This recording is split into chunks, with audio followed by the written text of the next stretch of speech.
Welcome to this jetpack. Okay, just by way of introduction, a jetpack is a pack of stuff that is compiled to help you learn about some specific topic.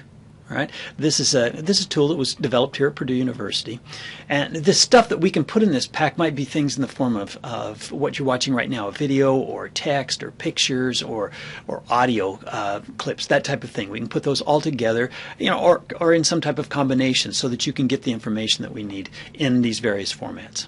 All right. Now the focus of this specific pack is on lesson plans. We're going to be doing a lot with lesson plans. We wanted to make sure that you had, in this case, an overview of what we're going to be discussing about lesson plans and what you can look at within the jetpack itself. All right. So basically, within this shortened jetpack, there's going to be this overview, and the purpose. We're going to discuss the purpose of lesson plans. We're going to discuss the major components that are found within lesson plans, and then we're also going to give you an example or two of certain lesson plans that have been developed so that you can see what those components are. And then finally, we'll leave by just basically showing you some places where you can go to acquire lesson plans, look for those, and then start to determine for yourself which ones are the good ones and which ones aren't. So that's what we're going to go through as we venture through this specific jetpack. Why do we have lesson plans? Well, we have them for the same reason that we have any other plans. They help us to get from where we are to where we want to be, right? Where we want to go. Think about all the planning that goes on in your life. Planning for taking a trip or a vacation, a plan to get through college, wedding plans, or even a house plan. In all cases, we have plans to help us achieve some goal, and hopefully we can do that in a really the most effective and the most efficient manner. All right, at least it's probably in a manner that is much better than if you don't have a plan and you just kind of wander through things. Right? Well, that's the same thing with a lesson plan. We have a desire for our learners to get from where they are to where we want them to be, and so we set out a plan so that we can have our learners reliably and consistently achieve those learning goals. Right? Just as the architect has to have a lot of background information, knowledge, and skills before a safe, beautiful, useful building can be constructed, you're going to find that you have to have background information, knowledge, and skill to create a lesson blueprint or plan that will prove to be just as useful. If you do it right, a well thought out plan enables you to create a consistent, reliable, and effective lesson for your students to experience. Your plans will allow you, basically to be very confident that your students will experience just what is needed in order for them to actually learn. Good lesson plans have some key elements or components. Although there can be a bit of variance between the different kinds of lessons, generally these components are always needed in order for the plan to be really effective. Okay, so first there is a lesson, what we call a lesson overview of some kind. This is where you are basically telling the person using the lesson what it's all about and why it's important. Okay. Second set of components there are things that are known as learning objectives. Now we're going to talk a lot about these throughout the course, but these are what the learners are going to be able to do once they have experienced the lesson. Okay. This is basically what they will do to show you that they have actually learned, right? And that learning has happened. And then there's another component within the lesson plan, and that's basically the teaching strategy or teaching standards. Standards are the criteria that have been established for all general areas of learning that need to be accomplished within the K-12 classroom. Right? These standards help guide us so that as we develop lessons, we can see exactly how they tie in with the established criteria for the area of learning that we're working on. Right. Other key components in all lesson plans will be a list and explanation of all materials that will be used within the lesson, as well as a detailed description of the procedures that need to be followed.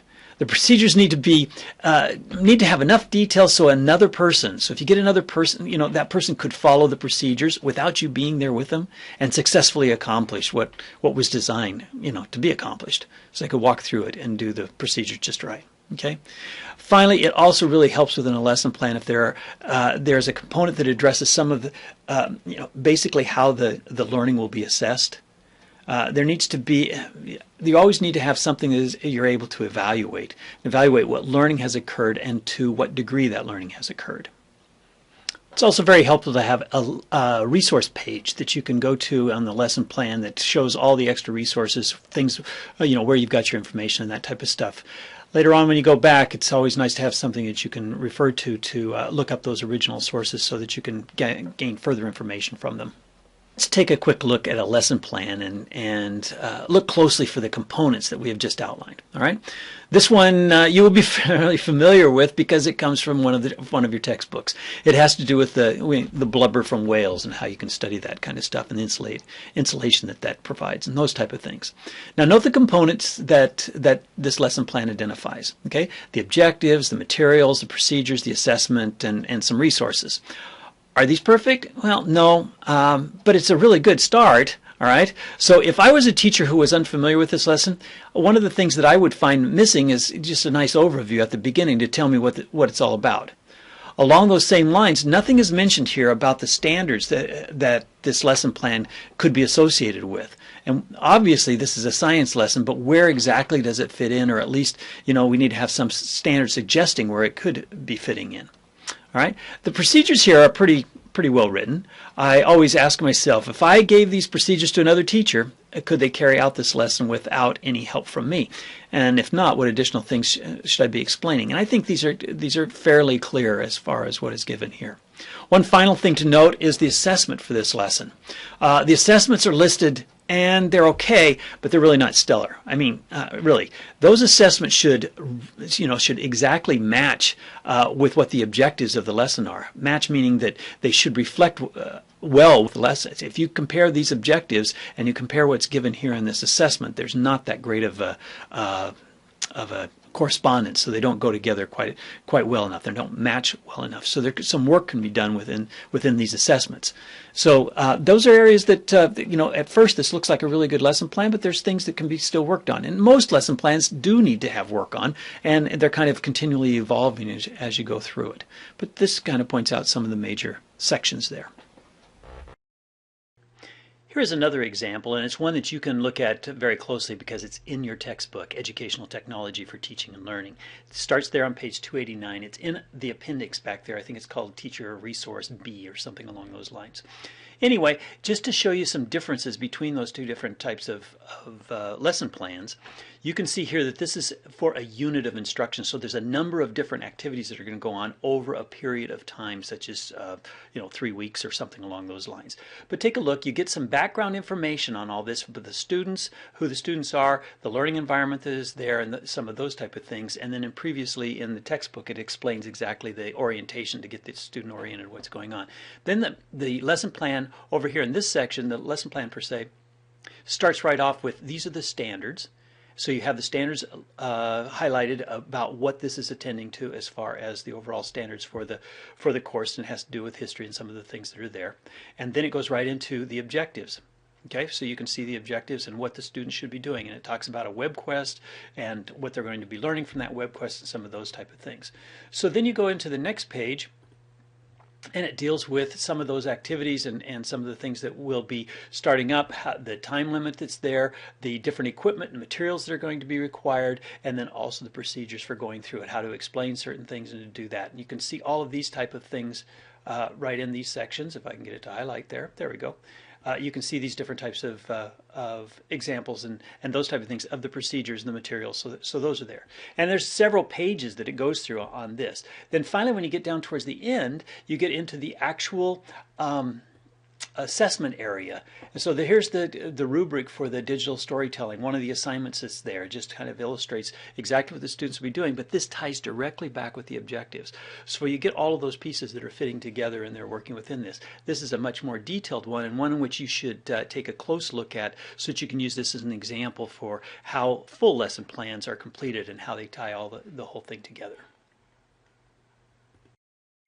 In this last section, I just want to take you to the JetPack page, which actually talks about trying to find some of these lesson plans and where they are and some of those things. As you'll note, you can look in the JetPack itself, but it'll show you this page. And then basically take a look down here at all of these different websites. All right. Now, these aren't exclusively the only ones that are out there. There are hundreds of websites that list different types of lesson plans. But I can show you, for example, what some of them look like and that type of thing. But you go in here, for example, the Discovery Education website. Notice that when you go to it, it looks something like this. Actually, it looks just like this. And then you'll notice that you can do some fun things as far as browse for lessons, so you can get certain age groups, and then also that you can click down here for different subject matters, okay, so that you can go through there.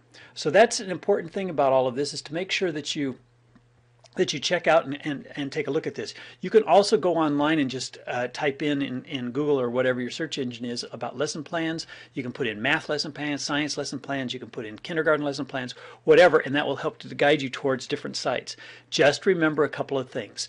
The main component that you should pay close attention to is that that you look for those components. Are the components there? And you know, is it a full lesson plan? Does it compare? Most lesson plans have to be adapted either for your audience or whatever, so you have to do that. And then the second thing to pay attention to is not to forget who put in all this effort. Remember that when you're borrowing a lesson plan or you're taking this and you're adapting it and stuff like that, you need to make sure that you properly cite where you're getting that lesson plan from. So give credit where credit is due. All right, thanks. And that's about it for the end of this introduction. Take a look at the rest of the JetPack and all the other information that we've got packed in there, and go and examine the lesson plans and really take a close look at them, because we will be writing our own very shortly. All right, bye.